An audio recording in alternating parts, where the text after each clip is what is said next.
Oi,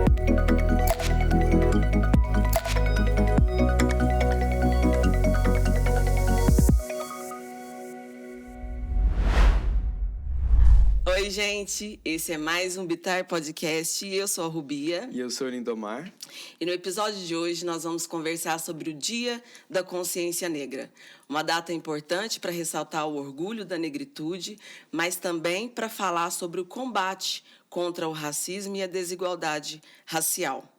Somente no primeiro semestre de 2022, foram registradas no Brasil 600 denúncias do crime de racismo e outras 67 denúncias sobre injúria racial, conforme os dados do painel da Ouvidoria Nacional dos Direitos Humanos. Sim, e para falar sobre essa data comemorativa e também sobre esse assunto, nós convidamos aqui a Ivete Almeida, que é doutora em História Social pela USP, docente no Instituto de História da UFO e coordenadora do Centro de Memória da Cultura Negra, Graça do Axé, aqui de Uberlândia.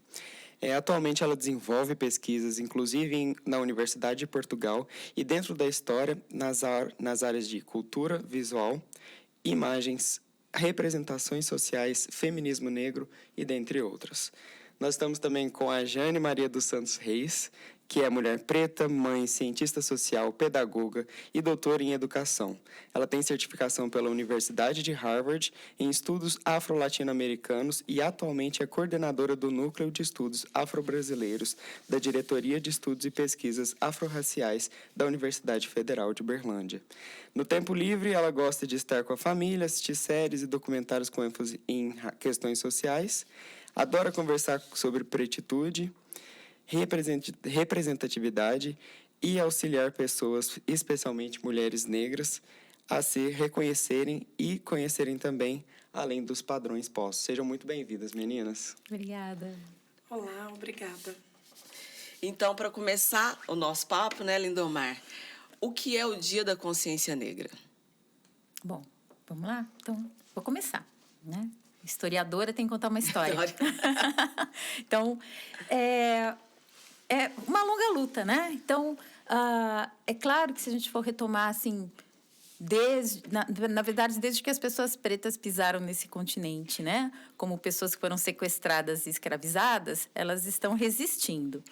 Mas a gente não vai contar esses 500 anos de resistência. Mas, pensando na história contemporânea do Brasil, já no processo, né, pós-ditadura, né, no período já de redemocratização do Brasil, o movimento negro vai se posicionar em relação à necessidade, né, de que essa questão racial fosse discutida e fosse lembrada e fosse dada a ela visibilidade, né? Então, esse Dia da Consciência Negra é um marco, né, que aponta essa demanda do movimento negro de que se chamasse a atenção para a necessidade dessa luta pela igualdade racial, né? Então, e é um marco desse momento da redemocratização do Brasil.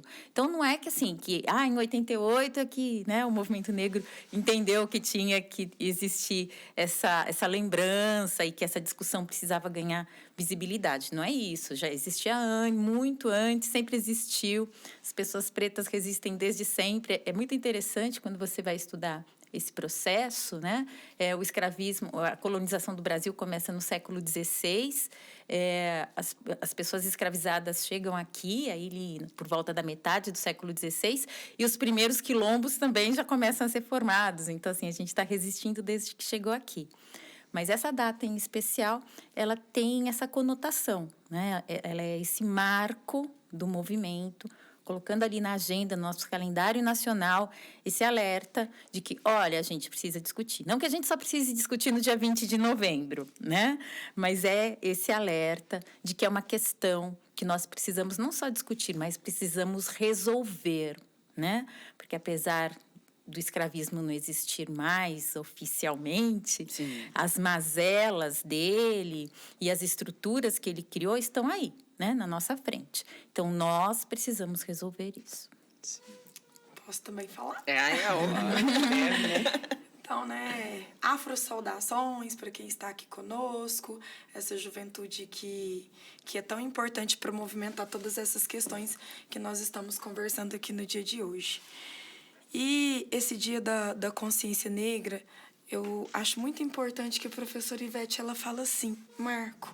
E é marco, não é comemoração, porque muito infelizmente não há o que comemorar, não é algo de conquista, porque ainda tem muita coisa a se conquistar, porque estamos falando da população negra que está no nosso país e que é maioria dessa população, correspondendo em torno de 56%. Então, nós estamos falando sobre o dia que é relacionado para a gente chamar a atenção, professora Ivete coloca marco, para a gente conversar, falar assim, olha, a gente tem muita coisa para resolver. A gente tem muito nó para desamarrar. Então, o Dia da Consciência Negra, ele representa isso. E as coisas estão se ampliando bastante, que não é o dia, já é o mês e já é todo dia. Né? Nós precisamos conversar sobre representatividade, sobre identidade negra, não somente no dia 20, mas diariamente nos conteúdos escolares, nas mídias, em todos os espaços que a gente tem para conversar com a comunidade. E, nesse sentido, o dia 20 de novembro da Consciência Negra, ele tem... Por que dia 20? Então, está relacionado, a professora Ivete também pode falar, a um grande líder quilombola, que é o Zumbi dos Palmares, e que é um ícone. Ele é um ícone, né? Uma pessoa negra que se dedicou à luta antirracista.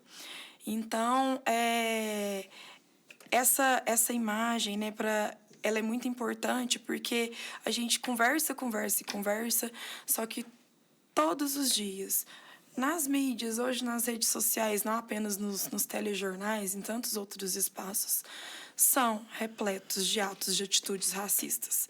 Nós acabamos de sair de um período eleitoral em que nós tivemos, inclusive, inúmeros fatos como esse, de racismo, de preconceito, relacionado à raça, à questão racial.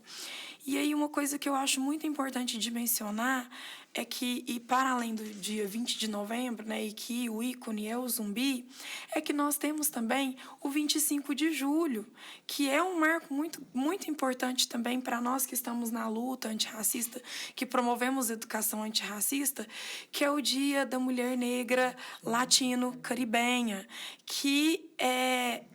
cujo ícone é uma mulher negra, né? Que, como nós tivemos o Zumbi, nós temos a Teresa de Benguela, né? E aí há toda uma relação, e isso está muito bacana, vem se fortalecendo cada dia mais, da gente também conversar nesse dia sobre a mulher negra, sobre a sua representatividade e tudo e os seus lugares de fala, que infelizmente ela ainda ocupa na sociedade e que não são bons. Sim. E você pode falar um pouco mais sobre o Zumbi dos Palmares e sobre a Teresa? Ivete. Tem uma coisa interessante, porque eu fico sempre um pouco incomodada com essa questão de ícone, né? Eu sei que é importante ter um símbolo para as pessoas, né, identificarem esses marcos, essas lutas. Mas o Quilombo dos Palmares, ele existiu por quase um século, 96 anos. O Zumbi foi o último líder que resistiu bravamente, mas acabou sendo vencido, né? Pelo Domingos Jorge Velho, então, pelos bandeirantes, enfim. Mas quase 100 anos de Quilombo, isso existiu com a força de muita gente. Sim. Então, eu gosto muito de lembrar que os ícones não fazem a história sozinhos. Eles são importantes, né? Eles são a ponta do iceberg. Eles são aquela cabecinha que a gente consegue ver. Mas, por trás deles, tem um grupo de pessoas, né? Temos nós todos, né? Então, que fazemos a coisa existir. Então, claro... Zumbi foi o último grande líder, né, do Quilombo dos Palmares. Mas o Quilombo dos Palmares, ele em si, acho que é o grande ícone dessa luta, né? Até pela sua extensão, ali viveram mais de 20 mil pessoas. Sim, a estratégia do lugar escolhido para que esse quilombo pudesse sobreviver. E a organização interna, defesa, produção, relações econômicas. Quase 100 anos disso. 4 gerações. Né? Então, essa é uma história muito bonita, de 4 gerações de pessoas que viviam no meio de um sistema escravista e que construíram um espaço de liberdade para elas. Né? Ele é um símbolo, mas acho que a gente não pode esquecer o que está por trás dele, né? De todas essas pessoas e essa história bonita que está por trás dele. Então, quando a Jane traz, né, a Teresa de Benguela, também, né? Então, a gente lembrar que são mulheres, são... a gente tem a Maria Filipa, né, também, que resiste ali no período da independência do Brasil, que organiza as mulheres, invadem navios, matam portugueses, invasores. Então, são histórias de pessoas, né, várias, que, claro, junto com os líderes, o líder puxa, né, mas pensar que várias pessoas foram inspiradas a mudar a sua realidade. Eu acho que isso é o mais importante do que a gente pensar só no herói, né? Porque se a gente pensar só no herói, a gente vai achar que uma pessoa sozinha muda a realidade. A gente né? resume toda uma luta a uma pessoa só. Exatamente, né? Então, essas pessoas são importantes, né? Nós acabamos de sair de um processo eleitoral em que nós escolhemos uma pessoa para ser o nosso próximo líder, mas ele sozinho não vai conseguir mudar tudo, não. Né? Então, todos nós precisamos ser essas pessoas que estamos ali, né? Para formar a base desse grande empreendimento, né? Então, todos nós... E sobretudo as pessoas, os jovens, né? Então, sobretudo os jovens estão chegando agora, estão se formando, vão chegar em breve no mercado de trabalho e que precisarão, então, abraçar esse projeto, né? Como as pessoas em Palmares abraçaram esse projeto de serem livres em meio à escravidão, nós também precisamos abraçar esse projeto de um Brasil democrático, de um Brasil de igualdade. Eu sempre costumo dizer para os meus alunos, quando eles falam, mas se o racismo é estrutural, tá em todo lugar, né? Como é que a gente faz? Como é que a gente destrói isso, né? E existe há tanto tempo. E eu entendo que tudo começou com o escravismo colonial, que é a origem, né, de toda essa estrutura. Mas eu entendo que nós temos a oportunidade de alimentarmos ou eliminarmos o racismo e as desigualdades e os preconceitos. Nós temos essa oportunidade todos os dias, a todo momento. São nas pequenas ações. Sim.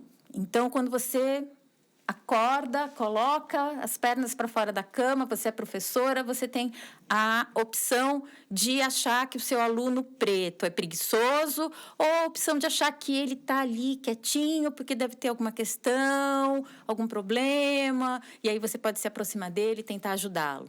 Se você é policial, guarda de shopping, você tem a opção de levantar pela manhã e pensar, não, eu não vou perseguir um menino preto só porque ele é preto, né? Ele deve estar só passeando no shopping, por que eu vou fazer isso? Todo dia a gente tem essa opção, a todo momento. Temos a opção de alimentarmos o racismo ou de enfraquecermos. O que nós temos assistido, sobretudo nos últimos anos no Brasil, é que muito tem se fomentado o ódio, né? Os velhos preconceitos, a intolerância. Então, nessa escolha diária, a escolha tem sido pela intolerância, pelo preconceito. E a gente tem a opção de fazer diferente. E não é uma responsabilidade só do herói, do líder. É uma responsabilidade nossa. De toda a nossa sociedade. Até porque o racismo... Eu também atuo na área da docência. E aí o que eu costumo conversar com os meus estudantes é que o racismo não é uma problemática negra, ele não foi inventado pelos negros. Então, nós, enquanto sociedade, precisamos, o mais rápido possível, juntos, nos organizar para esse combate. E aí, pensando nisso, tem toda aí nessa intolerância sobre trabalhar esse marco, como vocês já falaram aqui. E aí muita gente alega que o correto seria o Dia da Consciência Humana, o mês da consciência humana. O que vocês pensam sobre isso? De que as pessoas têm essa visão de que quando você fala consciência negra, você está tirando... você está colocando os negros como se não fossem humanos, né? É tipo assim, todos nós somos iguais, todos nós somos humanos. Então, por que consciência negra, né? Eu já li isso na internet. Exato.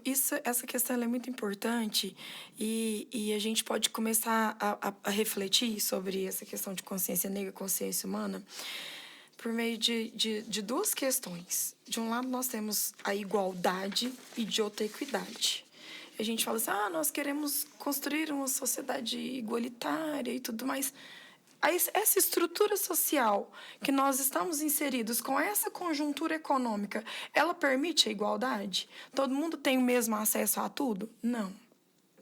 Pela própria lógica do funcionamento do nosso sistema de produção e etc., nós estamos numa estrutura injusta e desigual. Embora nós tenhamos, por exemplo, a Constituição de 1988 com os direitos fundamentais. Dentre eles, vários, direito à saúde, à educação, de ir e vir, etc.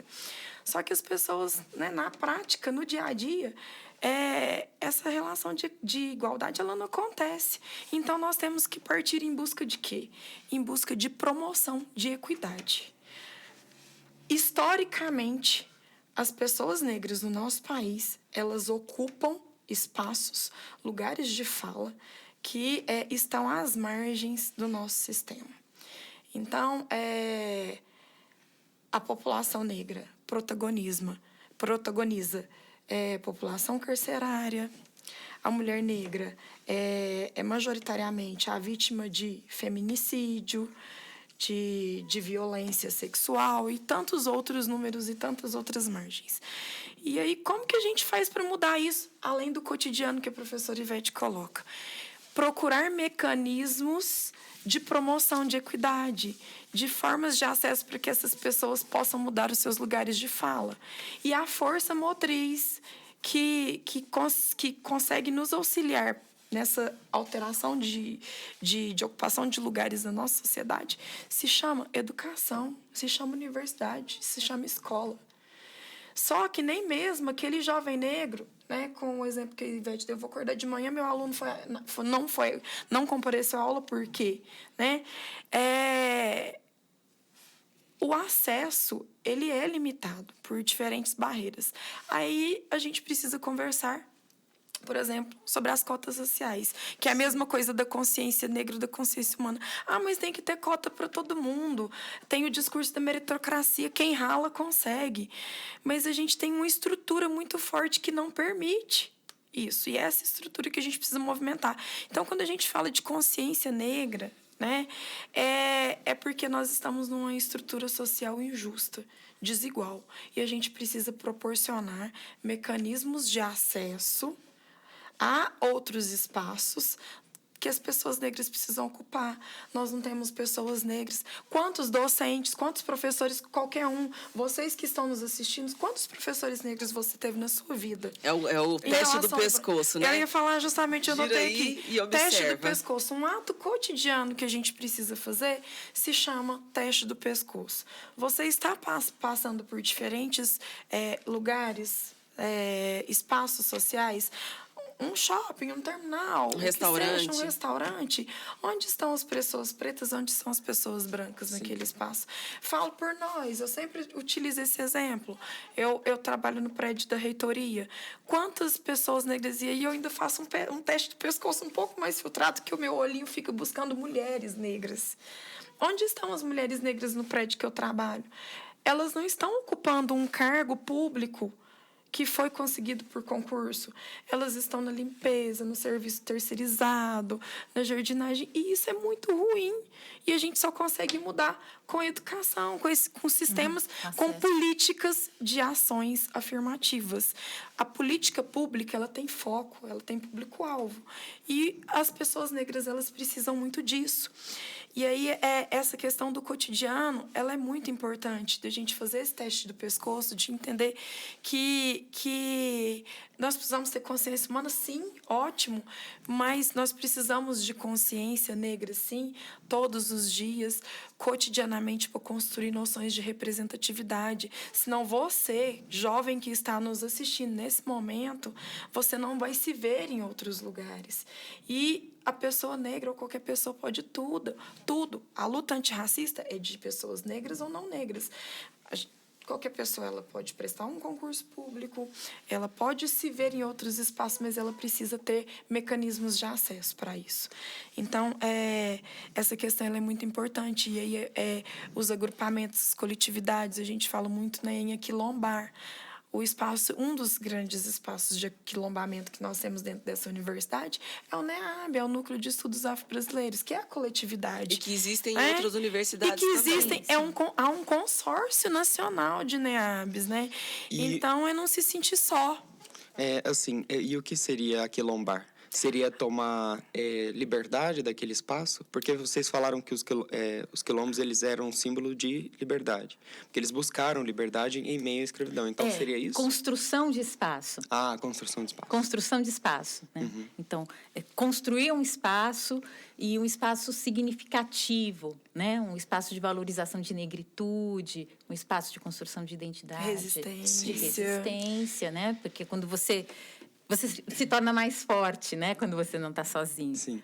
Foi muito interessante você ter falado desse ponto da educação também. Porque eu me volto para quando eu era criança e tinham essas datas comemorativas, né? Tinha o Dia do Índio, tinha o Dia da Água, tinha o Dia da Consciência Negra.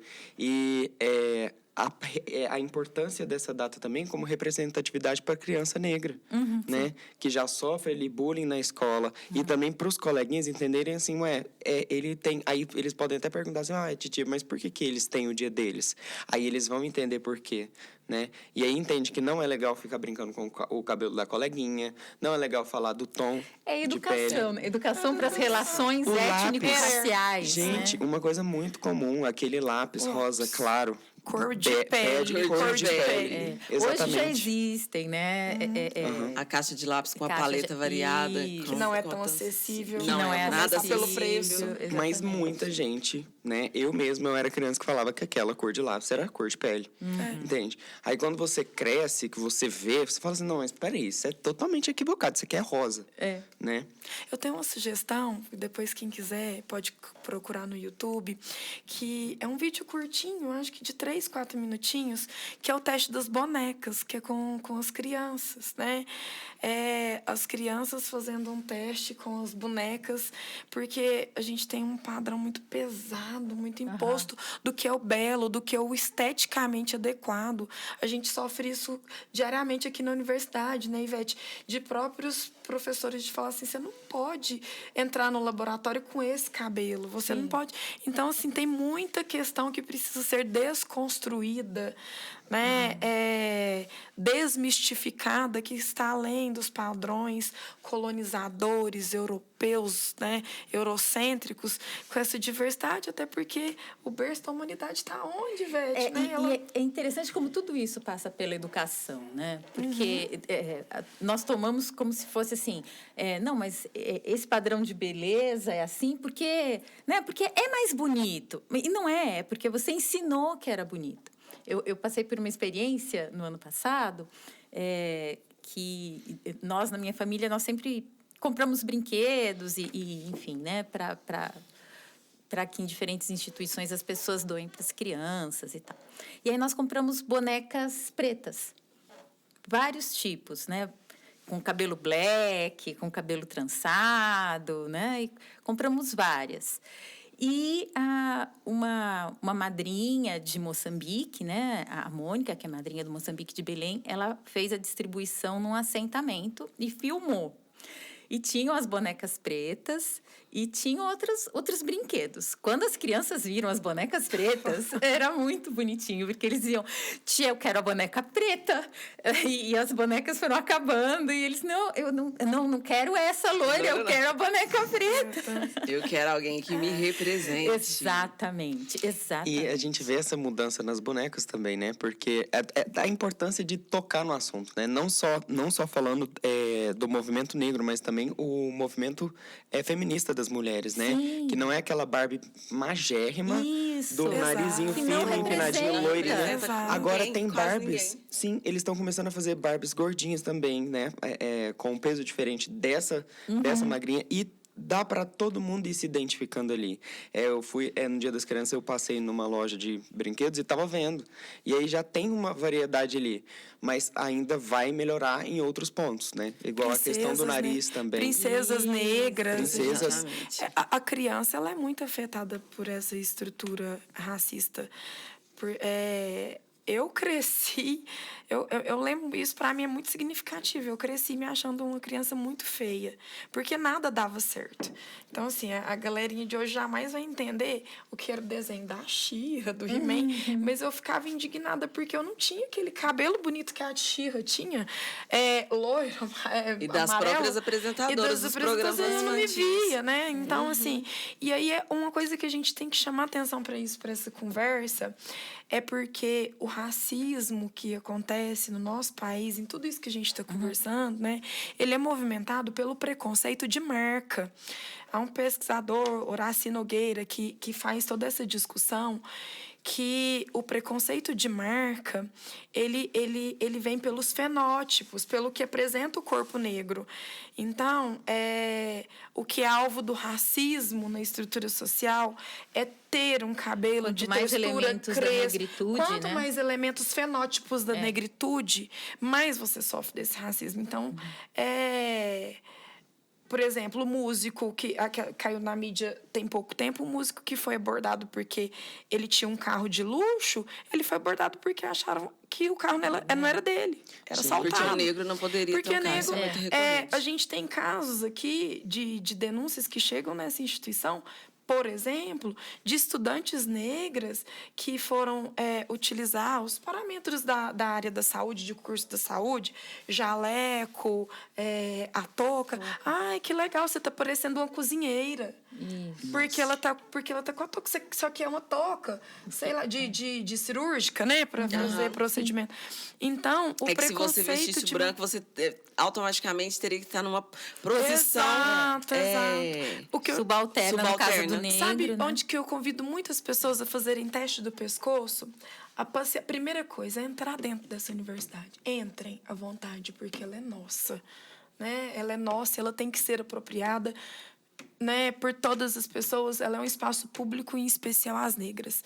Façam um teste do pescoço nos corredores dos blocos dessa instituição e olhem as placas de formatura. Exatamente. Para Eu já ver fiz quantas esse teste. pessoas negras Sim. elas estão nas placas. E conforme, quanto mais concorridos os cursos, mais difícil é. E aí, assim, só fechando esse raciocínio do preconceito de marca, nós temos as pessoas negras retintas, pretas, né? Com que possuem todas as características fenotípicas da raça negra, que é a textura crespa do cabelo, que é a tonalidade de pele escura, os indicativos de traços raciais, que são os lábios sobressalentes, arroxeados, nariz de base alargada. Então, nós temos todas essas características que são próprias, visíveis, que são próprias da raça negra. E nós temos o pardo negro, e isso é algo muito complexo que as pessoas confundem. E o pardo negro, ele é aquela pessoa que não tem todas essas, que não tem o cabelo, a pele, o nariz e a boca, mas tem algumas delas e que elas precisam ser observadas em conjunto e não sozinhas. Então, são muitas questões que a gente precisa conversar, porque essa moçada que está assistindo a gente, que está tendo acesso a esse diálogo, nós temos acesso para isso, para a juventude negra que deseja estudar aqui dentro, que deseja estudar nas instituições públicas de ensino superior. Isso é direito, isso não é favor. favor, cota não é esmola. E isso precisa ser apropriado pelas pessoas da raça negra. Pensando em cota, a cota racial ela é muito questionada, né? Mas existiram outros tipos de cota no Brasil e que não foram questionadas, como, por exemplo, a cota para estudantes, filhos de fazendeiros, né? Cota ali para entrar nos centros de estudos relacionados à agronomia. Ninguém nunca questionou. Óbvio que isso depois de um tempo caiu, mas quando se trata da negritude, tem toda essa questão, né? Vira um assunto de alarme. Mas existem ainda outras cotas hoje mesmo, né? Que não são questionadas, né? E que são legítimas. Então, as cotas de recorte socioeconômico, né? Escola pública. De escola pública. Esses recortes não incomodam a sociedade. Pessoas com deficiência. Pessoas com deficiência, mas a cota racial... Eu já fiz esse teste, né? Num auditório. Falei, quem é contra as cotas para pessoa com deficiência? Aí ninguém levanta a mão. Levanta. Quem é contra a cota para alunos de escola? Diz, não, ninguém. Quem é contra a cota racial? Né? Então, o problema... Por isso que a gente precisa de um dia da consciência negra, né? É da mesma forma que a gente precisa de um dia para discutir a questão, por exemplo, do câncer de mama. Não adianta ter o dia da saúde, né? Porque aí as questões se diluem. Existem questões que você precisa discutir pontualmente, né? É claro que é importante ter saúde no geral, mas existem questões que você precisa discutir pontualmente. Você precisa falar da saúde mental, né? Falar do suicídio, né? Não adianta falar, olha, gente, vamos ter saúde. Câncer de próstata para trazer a questão masculina. Então, não adianta dizer assim, saúde, né? Você tem que dizer, olha, esse aqui é um problema grave e que a gente precisa discutir. Então, a consciência negra é um dia... Né, que é claro que o ideal é que a gente esteja assim todo dia, né, como sociedade, como educador, educadora, como ativista, estejamos sempre pensando nessas questões. Mas como diz o meu marido, que é filósofo, ele diz, não dá para lutar todas as lutas, né? Então a gente tem que escolher. Temos que escolher algumas. Infelizmente, no nosso país, nós temos assim uma lista de preconceitos e intolerâncias muito grande. Né? E eu me solidarizo com todas essas batalhas, mas a gente tem que escolher algumas para conseguirmos pontuar mesmo. E no caso da consciência negra, né? E desses problemas que nós enfrentamos, essas injustiças sociais que nós enfrentamos, elas levam vidas das pessoas, né? Então é grave, porque pessoas morrem por conta do racismo. E, infelizmente, a gente conta essas mortes, assim, por minuto. Né? Nós temos aí o genocídio, né, da juventude negra, por exemplo. Exatamente. A gente viu também, atualmente, aquele caso eu não sei se ele é produtor musical, rapper, agora me fugiu da cabeça, mas aquele rapaz que foi perseguido no próprio prédio, porque não podia... a moça não queria compartilhar o mesmo elevador que ele, né? E aí eles tiveram uma discussão, né? Ele falou assim, não, eu vou subir junto com você. Ele grava isso e ela xinga ele de vários nomes. E, após isso, muito mais sério ainda, ela vai junto com o marido, o filho, não sei, com um rapaz, várias vezes na porta do apartamento dele. Armados. E os vizinhos armados, com faca, né? E os vizinhos gravam também. Não é só ele gravando de dentro do apartamento. Inclusive, tem gravações enquanto ele não estava dentro do apartamento. E eles falando assim, eu vou te matar, seu preto filho da... né? Enfim, não vamos xingar aqui. É o Ed Júnior. Mas enfim, né? É porque a gente até vai para falar o que eles estavam falando, porque a gente fica embasbacado. Sim. A gente fala assim, cara, como que alguém tem coragem de fazer isso? Essa pessoa não está pensando que existe uma vizinhança, porque, pelo menos assim, uma pessoa que vai fazer algo tão sério assim, né? O que encoraja tanto ela a gritar no prédio que vai matar uma pessoa e não se preocupar nem com a vizinhança que está ouvindo. Sabe o que ela não encoraja? se preocupa que ela vai presa? Não, porque ela acredita na impunidade. Então, Ela acredita muito na impunidade. É como a questão de assédio sexual, por exemplo, né? Que você precisa, assim, de 2 dúzias de testemunhas para convencer um juiz de que aquela pessoa realmente é um assediador. Então, você precisa de muitas provas. Essa família, provavelmente, vai alegar que eles perderam a cabeça, que foi Madalena, o caso da Madalena. foi um momento de raiva, que... Na minha família tem gente negra, Eu a minha empregada tenho é até negra, amigo eu tenho até amigo negro. Então, eles acreditam nisso porque realmente funciona. né? E se esse cara estivesse fora do apartamento? Aí. Será que eles iam só perder a cabeça mesmo? Quais seriam as consequências para esse rapaz? Pois é, então. Por isso que tem que ter esse dia, né? Pra gente sentar e discutir essas coisas. Porque Então. é isso mesmo. A pessoa perdeu a cabeça ou realmente é o que ela acredita? Né? Ela realmente acredita que aquela pessoa não deve compartilhar o espaço com ela, é uma pessoa inferior, né? A pessoa que xinga, né? Que está ali no futebol e chama o jogador de macaco.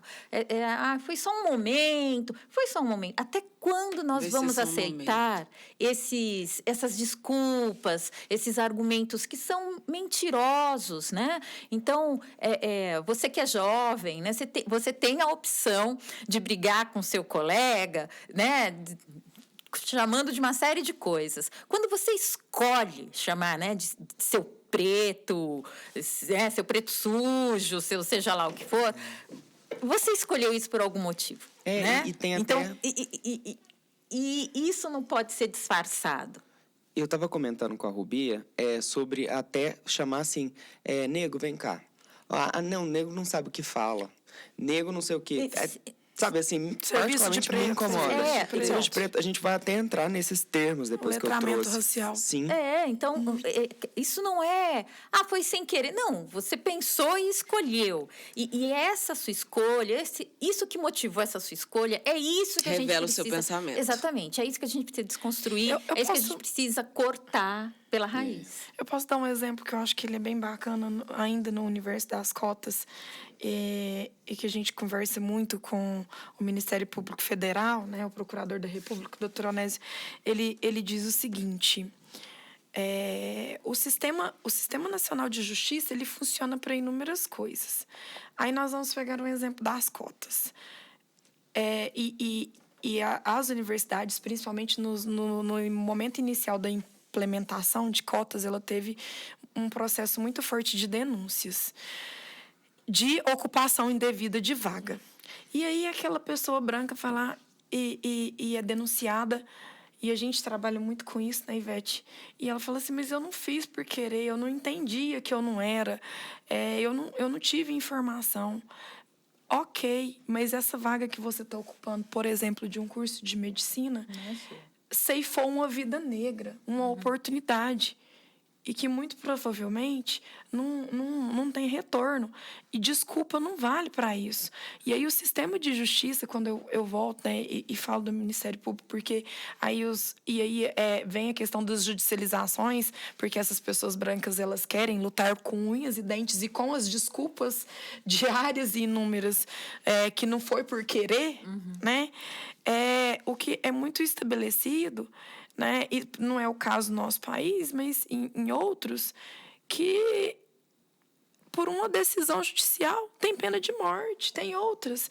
Então, por que não? Aqui uma penalidade de trânsito, vamos dar o exemplo para entender. Se eu estiver dirigindo e eu bati o meu carro no da Rubia, você me perdoa. Não foi por querer, você vai falar assim, eu te perdoo, mas o que você vai ter que fazer? Arcar com os gastos e consertar o meu veículo que você estragou. Exatamente. O que a gente está querendo chamar atenção é que as pessoas precisam arcar com a consequência. Exato. Isso é sistema de justiça. E isso precisa funcionar com as questões raciais, assim como funciona em outras esferas da vida social. É isso que a gente está questionando. A Rubia falou de 67 denúncias de injúria, 600 casos aí de denúncia de casos de racismo. Então, o que nós queremos é que a lei seja aplicada.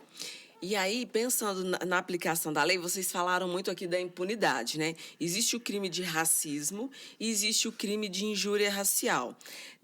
Geralmente, a gente assiste aí, né, e lê nos jornais que sempre que um crime é de racismo, dá-se um jeito de tornar ele um crime de injúria racial, porque a pena é menor, cabe pagamento de indenização, multa, alguma coisa nesse sentido.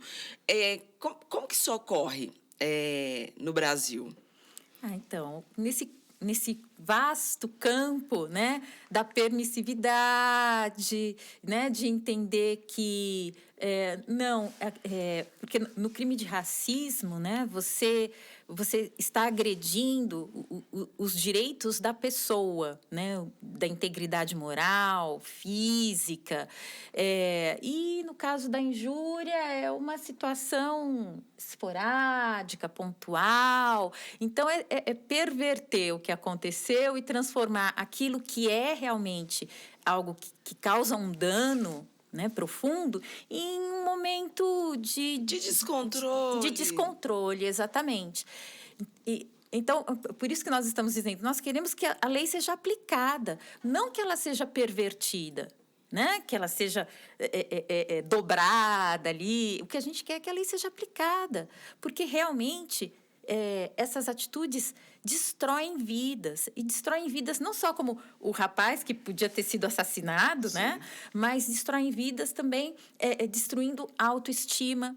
Quantas pessoas negras, será que não pensam duas vezes antes de pegar um elevador para não passar por isso que você descreveu em relação a esse rapaz? Quantas pessoas negras não pensam duas vezes antes de ir ao shopping porque elas não querem ser olhadas? Chamar atenção. Quantas pessoas negras, quantos jovens, meninos, meninas negras e negros desistem de entrar na universidade porque pensam, aquele lugar não é para mim. Quantos entram e desistem do curso porque sofrem racismo, não injúria racial, né? Porque realmente esse direito de estar ali naquele espaço é cerceado, porque o professor olha de forma diferente, não tolera as perguntas, né? Então, o aluno branco faz uma pergunta, ele responde, o aluno negro faz uma pergunta, ele fala, você não estudou isso no ensino médio? Ai, meu Deus, aluno de cotas, né? Quantas vezes isso não acontece? Né? Então, ceifa vidas, sim, ceifa futuros. A gente tem que entender isso é grave. E assim, você tinha tocado nesse ponto e agora você voltou nisso da universidade, né? Sobre essa questão das cotas e pessoas que entram sem pertencer àquela cota ali. E a gente viu casos de pessoas que faziam maquiagem, pintavam o rosto, se caracterizavam, né? Isso é um absurdo, mas é o blackface, né? Que chamam, que era até Isso. aquele movimento que eles faziam há muito tempo atrás no cinema. E que hoje é crime, né? O blackface. Em que a pessoa, ela tinge a própria pele para poder parecer uma pessoa negra. Enrola o cabelo. Exato, e pessoas fazendo isso para entrar na faculdade. Então, eu acredito que um ato importante seria...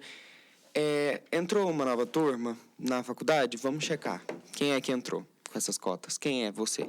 Então, vamos ver que na prática, você não é negro? Não, então você vai desistir da sua vaga, né? Porque vai chamar outra pessoa que pertence àquela categoria que concorreu naquela cota. Eu cota. entendo isso como falsidade ideológica. Exatamente. Né? Se eu chegar aqui dizendo que eu não sou Ivete, que eu sou Maria, que eu sou outra pessoa, isso é falsidade ideológica, Então. é crime, né? Então, acho que não é só...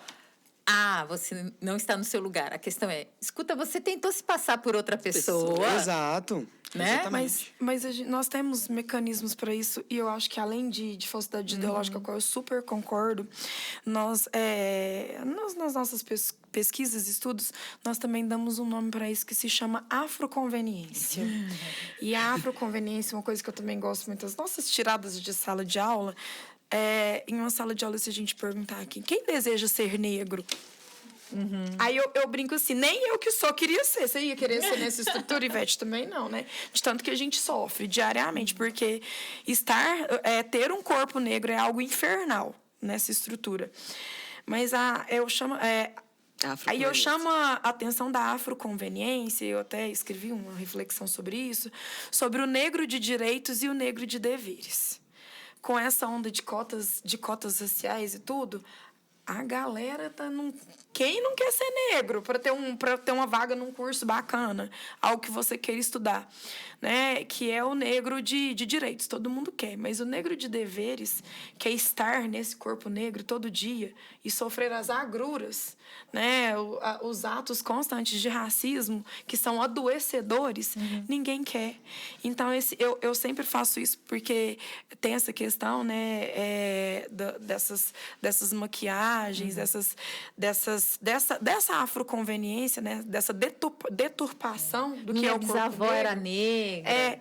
E aí, assim, mas nós temos mecanismo para isso hoje, dentro das instituições, e a gente estuda muito sobre isso, que se chama heteroidentificação. A heteroidentificação é você analisar se o outro é hétero, porque o outro é analisar se aquela pessoa X ela tem o conjunto de características fenotípicas da raça negra. Não é qualquer pessoa que faz isso, precisam ser pesquisadores da área, pessoas que têm o conhecimento de causa científico do que é isso, para deferir ou indeferir as pessoas que se autodeclaram para entrar aqui dentro como pretas ou pardas. Existe uma banca, né, de Existe, heteroidentificação. exato, existe uma banca que vai cuidar, vai analisar criteriosamente todas essas questões. E aí, só para terminar esse raciocínio, converge mais, né, gente? Aí, Que ótimo, Mas a gente vai. está aqui para isso, né? Para conversar. é a questão do critério de ascendência, porque nós já falamos sobre o preconceito de marca. Aí eu vou utilizar um exemplo, o Lindomar fala assim, não, mas eu me autodeclaro pardo porque minha tataravó era preta. Só que o Lindomar, nos espaços que ele transita, ele não vai estar de mãos dadas com a tataravó dele, porque o alvo de racismo foi ela. Não necessariamente vai Não ser ele. ele. Não ele. Então, o critério de ascendência não é considerado nos procedimentos de heteroidentificação. O racismo no Brasil ele passa pelo corpo negro, isso é fato. Sim. A professora Ivete ela é especialista de causa nessa temática, ela sabe, né, conta isso pra gente muito bem, que não é miscigenação, que não é que o que movimenta. Se a gente tiver dúvida, fala assim, mas eu tenho dúvida de quem que é preto ou pardo. Aí a gente brinca e fala assim, manda a polícia fazer um baculejo. O alvo do baculejo da polícia é o preto e o pardo preto. que tem direito à vaga.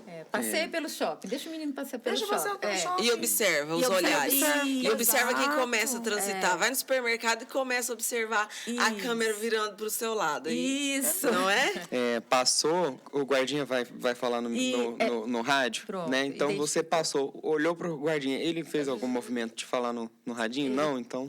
Você é preto. Mas o que eu ia perguntar, porque especificamente o nosso podcast ele é muito voltado para os jovens aprendizes, né? Para os jovens. É a grande maioria que assiste. E esse pessoal vai entrar na faculdade, né? A gente já fazendo esse compromisso aqui para vocês, lógico, vocês quem escolhem, mas é importante deixar isso claro, né? Quem pode falar assim, eu posso usar essa vaga. Então, essa questão de ascendência, por exemplo, a minha avó era negra, minha bisavó era negra. Não, você precisa ter características Isso, físicas Exatamente. Isso, para poder características. falar A assim, vaga não é então eu pra vou sua concorrer a bisavó. essa. Em vaga é pra conjunto, você. porque ter uma pele escura não necessariamente é uma característica física, fenotípica necessária. Mas falar assim, mas eu não sou. A gente também não pode dar essa resposta, até porque nós identificamos com a finalidade da vaga. Ninguém sai daqui né, e sai falando você não é você. É o Isso. contrário, é um movimento de quem procura. Sim. Né? E que a gente faz isso com todo o cuidado e com todo o compromisso ético necessário. E muitas pessoas dizem assim, mas eu cresci numa comunidade negra, eu faço parte de manifestações culturais afro-brasileiras. Então, ninguém vai negar a sua identidade cultural. Então, você é do candomblé, você é do congado, você é da folia de reis, você é do samba. Então, a sua identidade cultural está preservada, respeitada. Agora, a lei de cotas não se refere a isso. Então, de novo, essa questão, né, gente? A gente tem leis, vamos levar a sério as leis? Então, a lei de cotas não se refere à sua identidade cultural. Ninguém está negando a sua identidade cultural, ninguém está negando a história da sua família, mas a lei de cotas se refere a possibilitar acesso àquelas pessoas que sofreram racismo por conta da sua aparência ligada aos elementos da negritude. Então, né, como a gente falou, vamos pegar o Lindomar de novo, não tem jeito, Lindomar aqui nessa mesa, você vai ser o exemplo. Então, o Lindomar, independente da ascendência que ele tenha, socialmente ele não vai sofrer racismo, ele não tem na sua aparência esses elementos que o associem à negritude. Então, ele não se enquadra nessa lei de cotas, né? Porque ela fala sobre isso, sobre essas pessoas que tiveram as portas fechadas por conta da sua aparência que revela a sua negritude. Então, é sobre isso que estamos falando. E lembrando que negros e negras eram impedidos de estudar nesse país. Na fase final do processo de escravatura, os homens negros conseguem o acesso ao estudo, mas só à noite, e que isso resvala até hoje, daí a importância das cotas. E aí, só para fazer uma amarração com o que foi falado aqui sobre o ensino da cultura afro-brasileira nas escolas, tem uma coisa que eu também gosto de falar muito com os professores, porque, assim, sobra só para quem é ou da literatura, história e arte, para trabalhar o ensino afro-brasileiro, né, dentro das escolas. E aí o professor de matemática sempre fala, mas como que eu vou trabalhar? Aí eu falo assim, deixa eu te contar. Pitágoras, sabe o teorema de Pitágoras? Pitágoras era grego. Ele fez a descoberta dele no Nilo. O Nilo é lá no Egito. E muito antes, 1000 anos antes, existia um cara chamado Imhotep, que foi um dos criadores ali dos cálculos das pirâmides. Você pode começar por aí, contando, né? Você da filosofia, pode falar que Platão passou muito tempo estudando no Egito, assim como outros vários gregos que levam aí, né, o nome de conceitos e etc., mas que está tudo lá no berço egípcio, por exemplo. As tranças, para os cálculos matemáticos, a ciência para a estrutura de um fio de um cabelo crespo. Eu acho interessante, porque assim, você começou a falar que acaba ficando nas mãos dos professores, né, de artes, literatura, história. Aí eu pensei, não tem jeito, sou a chata da lei mesmo. Porque a lei diz isso, né? A lei é pequenininha, mas ela diz, não compete somente aos professores de literatura, história e artes. Então, assim, não compete, gente. Significa compete a todos nós, todas nós. E realmente, né, tanto pensar como berço da humanidade, e pensar no mundo contemporâneo também, né? Quando nós vamos pensar num ambiente urbano, numa cidade, né? Aí a gente põe, São Paulo, Nova York, né? Que coisa mais colonialista. Vamos pensar o que está acontecendo no mundo, na África, né? Vamos pensar o que está acontecendo em Nairobi, né? Vamos pensar o que está acontecendo no Cairo, né? Então, por que nós não fazemos isso? Né? Esse racismo estrutural, claro que é, né? Quando nós vamos pensar na filosofia, os professores de educação física que trabalham com os esportes, a gente nem precisa falar das grandes marcas dos atletas, né? Maratonistas africanos e africanas. Então, nossa, tem muitas coisas, tanto do mundo atual quanto do mundo antigo. É aquela escolha, né? Então, levanta da cama e escolhe o que eu vou fazer. Então, eu vou falar de Paris ou eu vou falar de Nairobi, né? Aí você fala, eu vou falar de Paris. Pois é, você acabou de alimentar, dá mais uma colherzinha de vitamina na boquinha do racismo. Então, são várias as possibilidades, mas, para isso, nós temos que desejar, né? O Paulo Freire dizia que não tem metodologia que ensine quem não quer aprender. Então, quem não quer ser antirracista, então não adianta a gente, né, dizer faz isso, faz aquilo, a pessoa não quer ser antirracista. Mas para quem quer ser antirracista, olha, tem muita opção, né? Então, na DEPAFRO, a gente tem ali uma diretora que trabalha com etnomatemática, né? Então, e que mostra que a matemática também pode ser pensada a partir de outros paradigmas, né? E principalmente de outros povos, de outras epistemologias. Aqui na UFO, lá no IARTE, né? A gente tem a Lauana, que fez o mestrado dela, falando sobre o corpo negro nos materiais de biologia. Olha que legal, né? Na química tem o pessoal que trabalha. Então, todas as disciplinas. É possível trabalhar a questão todas as... Mas aí a gente tem que acordar e pensar, não, hoje eu vou ser antirracista. E quando você fala sobre racismo estrutural, né? A gente ouve muito falar sobre esse termo. O que é o racismo estrutural? Como que a gente identifica? Na verdade, eu acho que até entrando em outro ponto, porque eu acho que dá para fazer um arrematado geral. Sabendo que, porque eu já tenho um breve conhecimento, mas a gente vai falar para quem não sabe, né? Não sabe o que é racismo estrutural. Como que a gente identifica esse racismo, que às vezes ele é tão sutil, porque as pessoas também aprenderam a disfarçar, né? Assim, a tentar colocar por trás. Não, mas eu não estou querendo dizer isso, né? E como que eu consigo identificar nesse racismo estrutural que eu estou sofrendo racismo? Lindomar, ele nunca é sutil. Nunca. Dizer que racismo pode ser sutil é como eu dizer para você que eu consigo, sei lá, te dar um soco no nariz, mas assim, foi de boa. Não, não é de boa. Racismo dói. Sim. Ele nunca é sutil, porque ele envolve a humilhação, a depreciação, o constrangimento, né? Então, quem pratica a violência pode dizer, não, mas foi leve. Mas se foi leve ou não, só quem sofreu a violência é que pode dizer.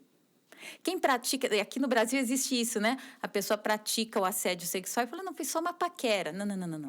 Não é você que pratica a violência que diz do peso da violência.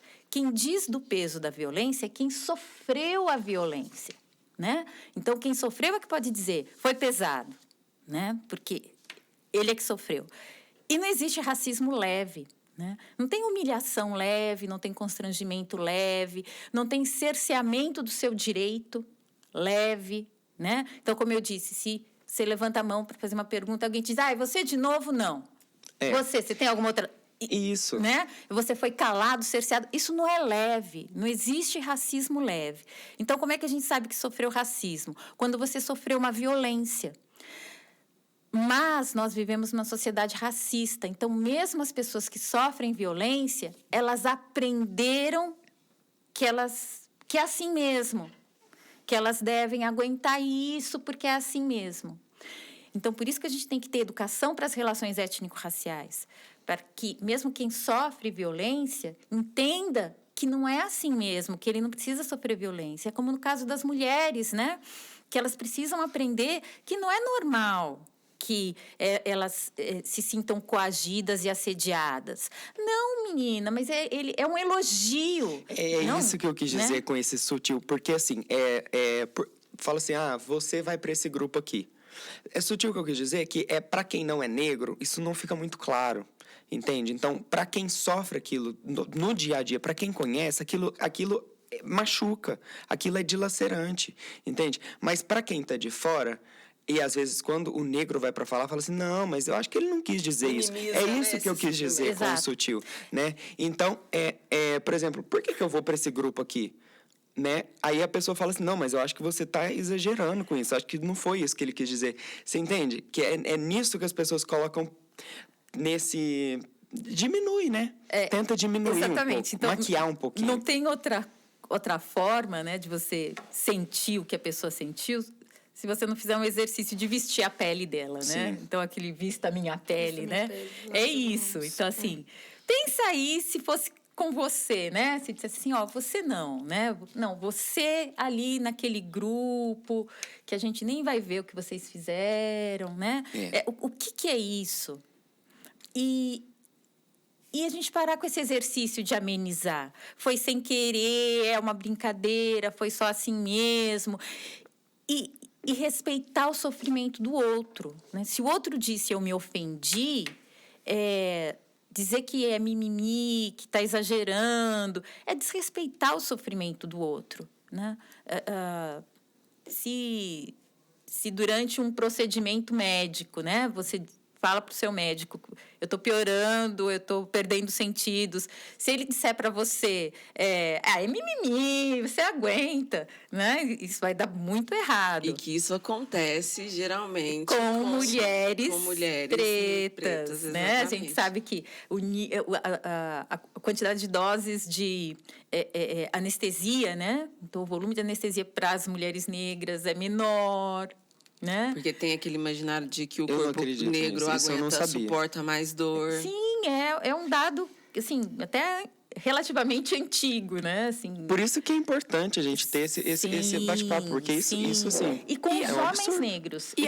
E as próprias associações com o corpo negro. Muitas pessoas que procuram, por exemplo, se autodeclaram pretos ou pardos para entrar nessa universidade, se apresentam descabelados, sujos, com a roupa suja, enfim. Porque associa o negro... A pessoa que está entrando, Exato. retirando a cota de quem deveria, ele vem vestido. Vem até associando negritude à pobreza, né? Não, há muito mais que isso. Nós já tivemos justificativas de falar assim, de meninas, eu me considero parda porque eu tenho meus quadris super largos. Então, são questões muito fortes que doem em quem é isso que a professora Ivete está colocando, que dói. Porque, por exemplo, uma mulher negra, né, e essa característica não é levada em conta, a gente estamos falando da mulher. Ela tem quadris largos, né? E ela é muito confundida como uma prostituta, como qualquer homem possa abordar a qualquer momento. Então, essas dores, elas são muito ruins. Eu já passei por isso. Ivete, muito provavelmente. De homem branco olhar para mim por causa do meu quadril e achar que poderia me chamar para o que quisesse. Até as crianças negras, existe um número muito maior de abusos, né? Exato. Sim. Exato. E aí o Lindomar falou, bom, mas é um racismo estrutural, né? Por que isso? Nós vivemos numa sociedade que nasceu do escravismo colonial, né? Então, essa terra foi ocupada e organizada a partir do escravismo colonial. E todas as nossas relações de poder, de família, de sociedade, foram construídas em cima dessa estrutura. Legalmente, a escravidão acabou. Mas tudo que foi construído sobre isso está aí, até hoje. E aí nós, como colocou a Rubia, né, é uma responsabilidade de todos nós, todos nós, brancos, pretos, pardos, né, porque somos as pessoas que herdamos essa sociedade. Então, a nossa função agora é irmos ali, né, relação por relação, e encontrarmos ali onde é que está a estruturinha racista, né, onde está a estrutura que vem lá daquela formação de sociedade escravista, onde é que está? E tirar aquilo dali. Né? Então, eu ouço a reclamação da criança branca, eu ouço a reclamação da criança preta, ai, você é preguiçoso, você é malandro, Opa! Né? Por que um eu trato de um jeito, o outro de outro? É resquício racista, é resquício escravista, colonialista.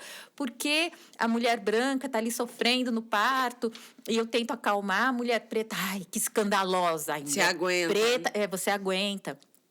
Nós temos amigos que, durante o período da Covid, ouviram de enfermeiras, mas um negão desse dizendo que está passando mal, que isso? Porque aguenta, né? De onde vem isso, gente? É um resquício.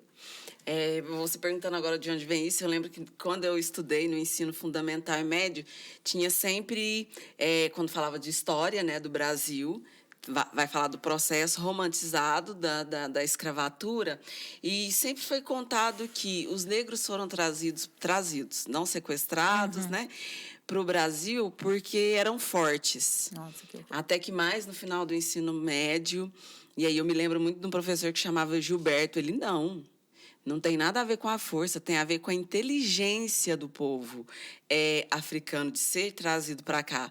Pensando né, que o continente africano, 54 países, tá, gente? Não é uma cidade, não é um país, apenas tem 54 países dentro daquele continente. E que aí, quando se pensa, né, na invasão do Brasil, tinha que se usar dessa inteligência de todo o manejo do que já era utilizado no continente africano. E aí, pensando na escola, né? A gente passa, em média, aí 11 anos no ensino fundamental e médio, e só no final que teve um professor que falou, não tem a ver com força, tem a ver com a inteligência e a sabedoria daquela gente. E eu estou falando isso para ver como que dentro da escola, é um pouco do que você já trouxe aqui, né, Ivete? A gente pode reverter, já que a Jane também falou que a fórmula é a educação. Sim. Eu acho que é o caminho mesmo. Eu queria levantar a questão do colorismo. O que é o colorismo? O colorismo, ele diz respeito a uma característica das outras físicas que nós colocamos que é uma maneira de mapearmos a fins de políticas públicas, de acesso, de promoção de equidade, né? Quem são as pessoas negras do nosso país. E o colorismo ele pode ser uma armadilha perigosa, porque ele diz respeito à tonalidade de pele, que ela não fala tudo por si só. E aí uma outra questão que é muito importante, né, Ivete, é que nós não somos tribunal racial. Né? Que não cabe pegar uma régua, um parâmetro, uma paleta de cores. Aquele negócio. Né? E colocar. Ó, quão negro você é. O quão negro. Daqui pra cá é negro. Daqui não é por aí. Porque há outras características, como eu havia dito antes, que envolvem esse tipo de processo. E que também constitui a população negra no nosso país. Mas no convívio social, a Jane colocou a questão legal de como funciona, né? Essa questão do tom de pele para a heteroidentificação. Mas no convívio social, no dia a dia, existe também essa questão do colorismo? Ela existe, né? Porque ela está ligada também a essa mentalidade, né, colonial escravista, de que entendia que quanto mais branco, quanto mais próximo do padrão da branquitude, melhor, né? Então, da mesma forma que a mulher disse, eu não vou entrar no elevador com você, seu negro, né? Achando que ele era uma pessoa inferior, essa mentalidade de quanto menos parecer negro, quanto mais parecer branco, mais elevada é a pessoa. Essa mentalidade existe na nossa sociedade? Existe. Que quanto mais a pessoa tem elementos da negritude, ela é vista por algumas pessoas como inferior.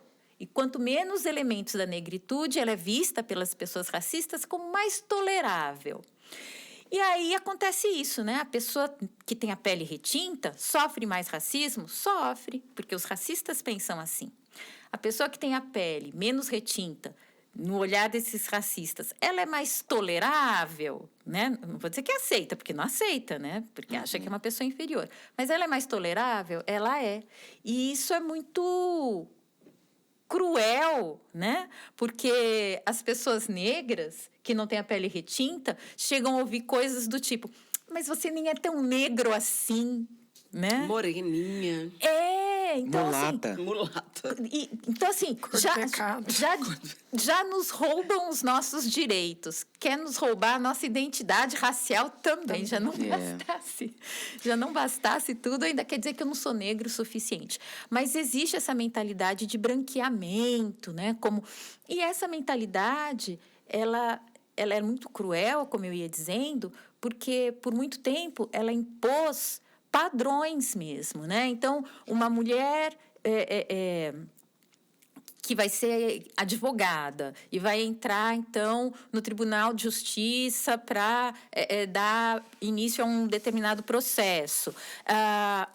Muitas vezes é exigido dela que prenda o cabelo, que alise o cabelo para diminuir esses elementos de negritude na sua aparência. Porque quanto mais elementos de negritude, né, ela parece inferior. Quanto mais elementos de negritude, né? Então, isso é muito cruel. Os homens, né? Então, raspa a cabeça, né? Usa maquiagem, um tom mais claro. Então, esse colorismo cria essa escala, né, entre o olhar do racista, nos olha com uma escala. Quanto mais pretos formos, pior. Quanto menos pretos formos, mais tolerável. Isso é horrível, né? Tem uma obra de arte... Pode falar. Não, era só uma coisa, porque a professora Ivete, ela falou muito que a resposta está no cotidiano. E aí uma coisa que me vem em mente, você dizendo tudo isso, uma outra prática racista muito importante, porque ao longo da nossa vida, das nossas necessidades individuais, sociais, procure profissionais negros da sua comunidade, dos seus entornos, né? São questões, são tomadas de decisão simples, mas que são atitudes antirracistas. Eu ia falar sobre, pensando aqui no colorismo, eu ia falar de uma obra de arte, A Redenção de vocês conhecem essa obra? Eu esqueci o nome certo dela, mas é Redenção... Que tem a avó preta, aí a filha que já tem a pele mais clara, mais marrom, e o netinho que já é branco, né?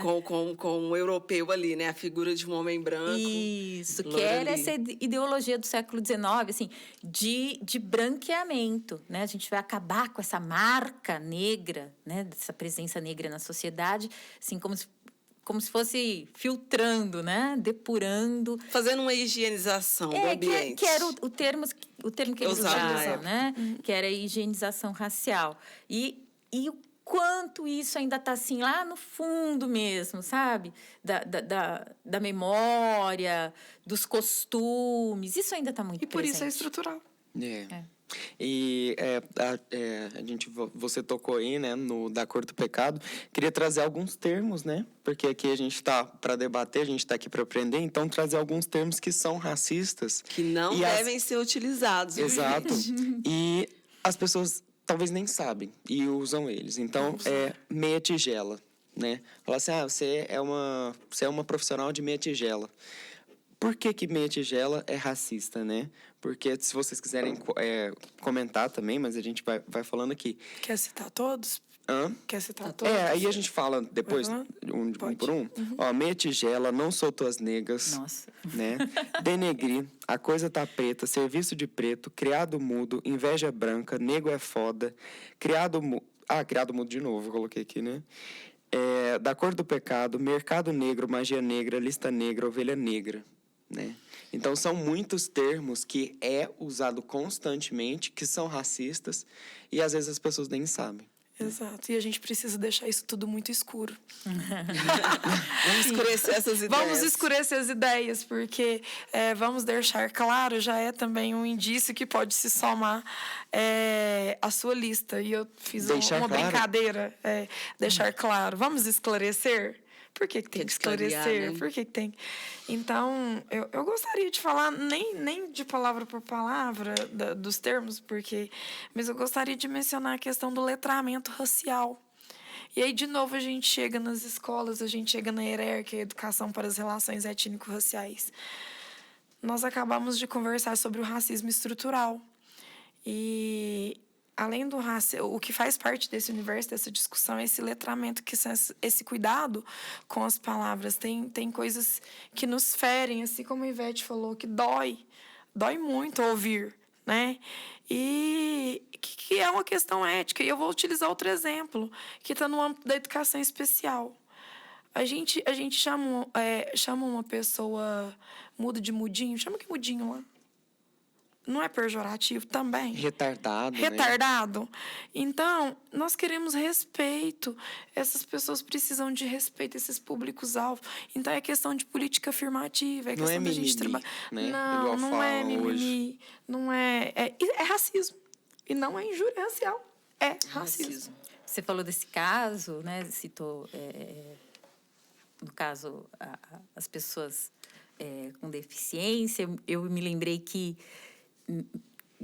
principalmente agora, durante a campanha política, né, para governo do estado e deputado, presidente, enfim, né, várias pessoas falando sobre as atitudes de várias pessoas, se utilizava muito mas ele é louco, né? Ele tem algum problema mental e não. Quando uma pessoa é criminosa, mal intencionada, ela não é louca, né? Ela é criminosa.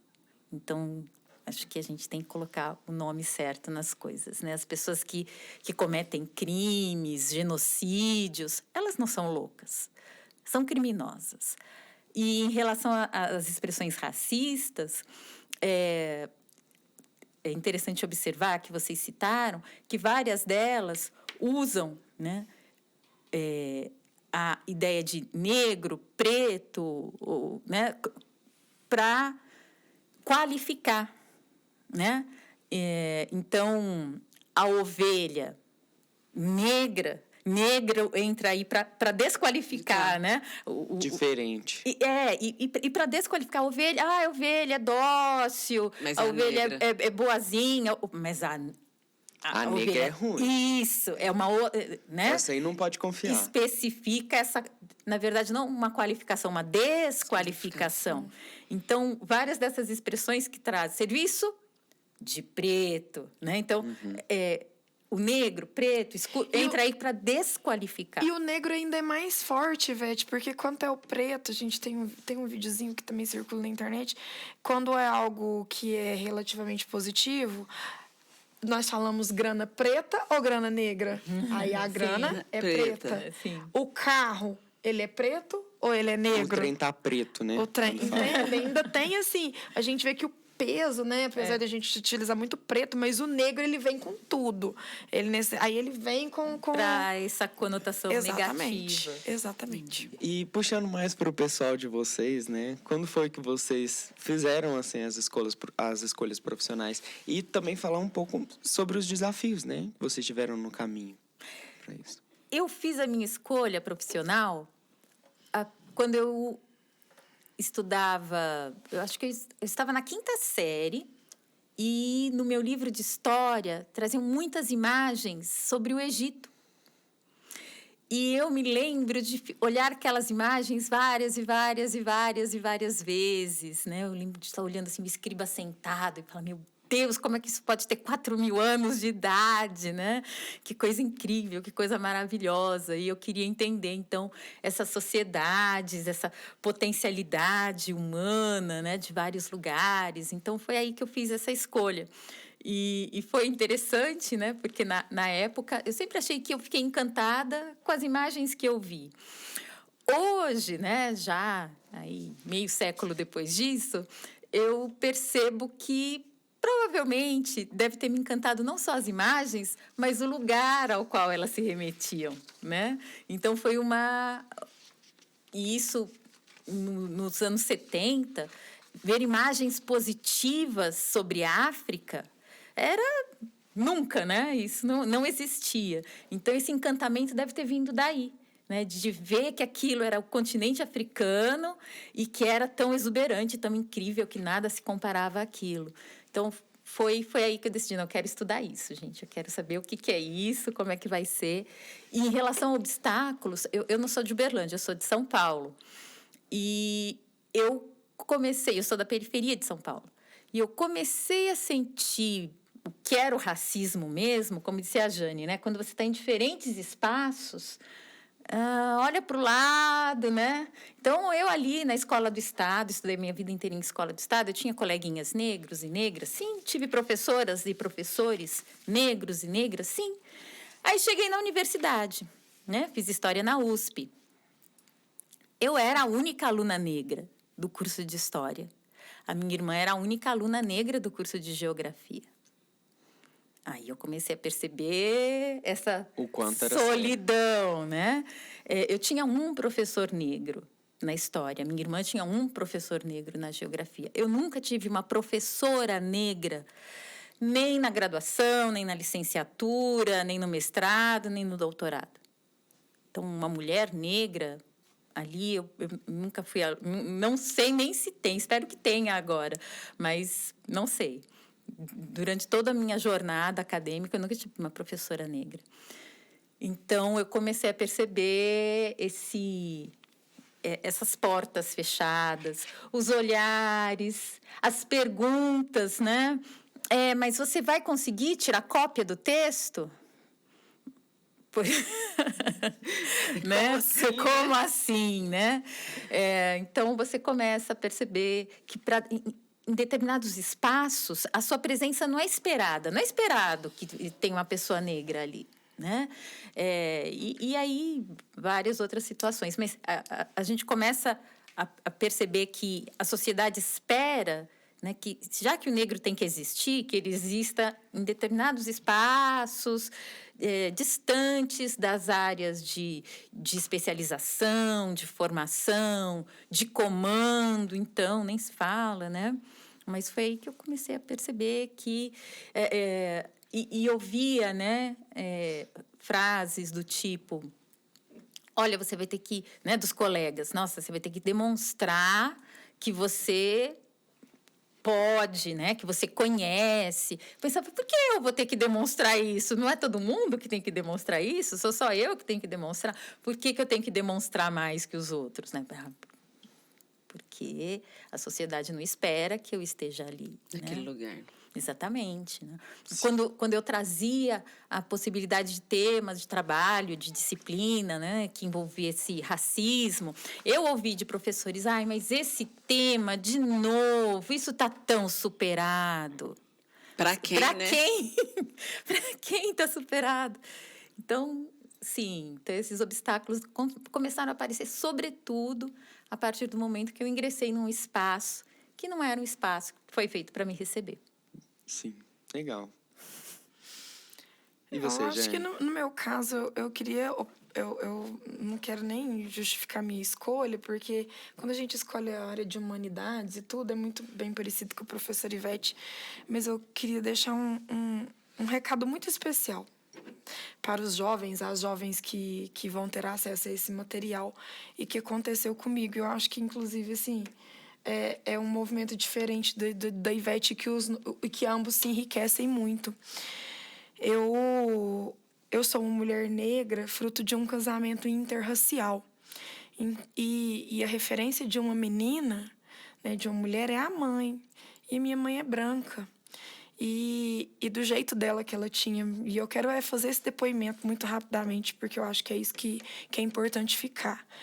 Então, eu vejo que assim, as atitudes da minha mãe durante toda a minha infância era me proteger dessa estrutura racista. Era alisar o meu cabelo para que ele não ficasse armado. Era esse embranquecimento social, histórico que aconteceu comigo. E eu só tive a oportunidade de entender, de me conhecer e de fazer as minhas escolhas, né? Inclusive, né, por exemplo, algo que é muito forte para mim foi o alisamento de cabelo, porque eu comecei a alisar meu cabelo uma criança de 4 anos de idade. Alisei até quase os 30. E por que eu falo até quase os 30? Porque foi dentro dessa universidade, foi dentro do Núcleo de Estudos Afro-Brasileiros que eu me reconheci e me conheci como uma mulher preta. Então, foi aqui dentro, foi aqui lombando, foi em busca de pessoas que almejavam as mesmas coisas que eu entendi e que eu comecei a fazer minhas escolhas efetivas a partir da minha pretitude e que até hoje eu venho conhecendo. Então, assim, foi um marco muito grande, né? Um marco que muitas mulheres negras passam por ele, que é a transição capilar. E é muito mais que isso, porque hoje, assim, para mim é tão notório que você pode fazer o seu cabelo que você quiser, mas você precisa entender o que é a sua história e o que é pretitude, o que são os privilégios da branquitude. E eu nasci aqui, eu renasci aqui, e eu não tenho vergonha de dizer isso. E teve momentos eu falo porque eu já tive vergonha de dizer, e hoje eu não tenho mais. E eu acho que tem muita gente que pode estar, né, muitas meninas, especialmente mulheres, nessas condições, e que também não é fácil, é adoecedor, é angustiante, e é por isso que nós não damos conta disso sozinhas, né? Então, eu acho que isso que é importante ficar. Eu acho que a gente poderia encerrar, mas eu acho que a gente tem que falar falando de representatividade. Você já falou que na sua infância, assim como na minha, da Ivete, a gente não tinha em quem se espelhar, por exemplo, na televisão, nos filmes. E aí, esse ano foi lançado A Mulher Rei, com a Viola Davis, não só na atuação, mas também na produção. E aí eu me lembro de uma coisa que um outro ator que trabalha muito com a Viola Davis, que é o Daisy Washington, ele, ao ser perguntado se tem que ser um diretor negro para trabalhar com a pauta negra, tem, porque não é sobre a cor, é sobre a cultura o que ele responde. E aí, pensando nisso, nesse filme da Viola Davis, elas são ali as guerreiras de Daomé, a Ivete trouxe um dado importante que eu desconhecia. Você falou que no Brasil teve guerreiras mulheres que combatiam os colonizadores também. Eu lembrei na hora do filme. Então, a Maria Filipa, ela organizou um grupo de marisqueiras. Então, durante o processo da independência, né, do Brasil, a gente sabe que o litoral da Bahia, os portugueses tentaram retomar, né? E aí ela organizou um grupo de marisqueiras e elas, com o argumento de que iam vender coisas, né, abastecer, ajudar no abastecimento dos navios, elas se aproximavam, invadiam e matavam os soldados portugueses. É bem um filme lutavam, assim. Vocês e ela assistiram? foi respeitadíssima. Eu ainda não. Não, filmaço, gente, assistam. Assistam Mulher Rei. Indicação para o contexto, né? Sim.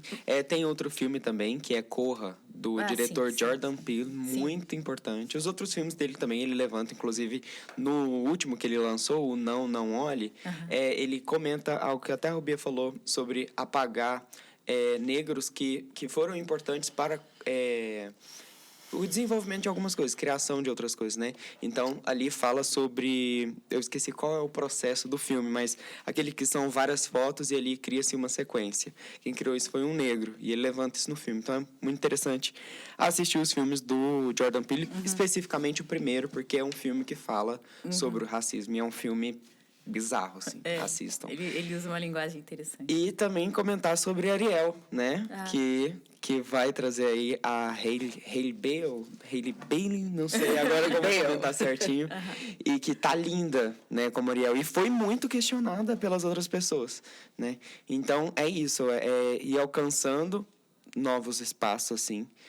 E realmente mostrando o quanto é importante falar sobre racismo, falar sobre injúria racial, falar sobre todos esses termos, racismo estrutural, né?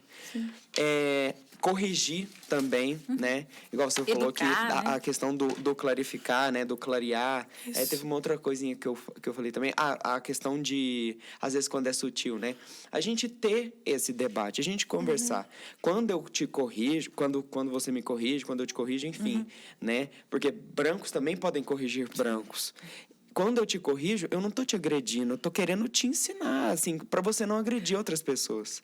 A gente tem que pensar mesmo numa relação de diálogo, né, e de compartilhar, né? Eu acho que isso que você está falando é muito precioso, porque é assim que a gente constrói mesmo uma sociedade antirracista. Isso. Eu levando a sério o que você está me falando e você levando a sério o que eu estou te falando. Conversar com tranquilidade, como está sendo aqui agora. Pois é.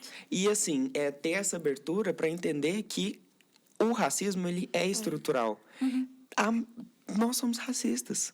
Entende? Às vezes até os negros são racistas também. Então, que a gente foram precisa educados aceitar nessa estrutura. Se às vezes eu falo um denegrir, às vezes eu não tenho consciência que aquilo ali é racista. Mas se uma pessoa vira e fala para mim, olha, não é legal você usar esse termo. Por que eu não vou falar assim? Não, então, quando eu falar ele, eu falo perdão. Eu não posso falar essa palavra. E aí você vai repassando. E vida que segue. E você não dá mais uma colherzinha pro racismo, Eu como você queria dar falou, uma né? sugestão, quem puder, eu acho que a Ivete pode até fazer o mesmo com graça, Ivete, que quem tiver interesse, siga nossas redes sociais, @neabufo. Lá nós lançamos o calendário negro, que são com datas, e não só o calendário, sabe? São questões que passam muito por tudo que a gente conversou aqui, e que é muito importante que seja apropriado, né? Que o conteúdo dessa rede social seja apropriado por jovens, por tantas pessoas negras e não negras que queiram saber um pouco do que é o nosso trabalho. Sim. E aqui, já que nós estamos falando, né, desse espaço da Universidade Federal de Uberlândia, nós temos um espaço muito importante, que é o Centro de Memória da Cultura Negra Graça do Axé. Muitas prefeituras, muitos municípios têm os seus centros de referência, né, de cultura negra, que foram aqueles centros criados a partir da iniciativa da Fundação Palmares. Então, existem muitos aqui no entorno, né? Várias prefeituras têm seus centros de referência. Mas um centro de memória de cultura negra ligado a uma universidade federal são pouquíssimos, né? E a UFO tem um centro de memória que fica lá no bairro Roosevelt, né? Que é o Graça do Axé. E que sigam-nos também nas redes sociais. E assim, o nosso podcast, ele abrange todo o Brasil, graças a Deus, no YouTube, no Spotify, Maravilha. na plataforma. Então, que procurem ótimo. esses espaços onde você vive também. Exatamente. Né? Se unam a outras pessoas. Exato. Então, Muito bom. Quer dar uma palavrinha, Rubinha? Não, eu acho que é Que a gente isso. pode Eu acho que finalizar. o nosso papo foi muito bom. E como dica, não alimente o racismo. Tente se educar para as pautas antirracistas. Nós agradecemos a presença da Jane, a presença da Ivete. E eu acho que é isso, né, Lindomar? É isso, a gente vai ficando por aqui. Muito obrigado, meninos. Tchau, Obrigada, tchau. Rubinha. Afro saudações. Obrigada, Tchau, tchau. Domar. Tchau, tchau. Tchau, tchau.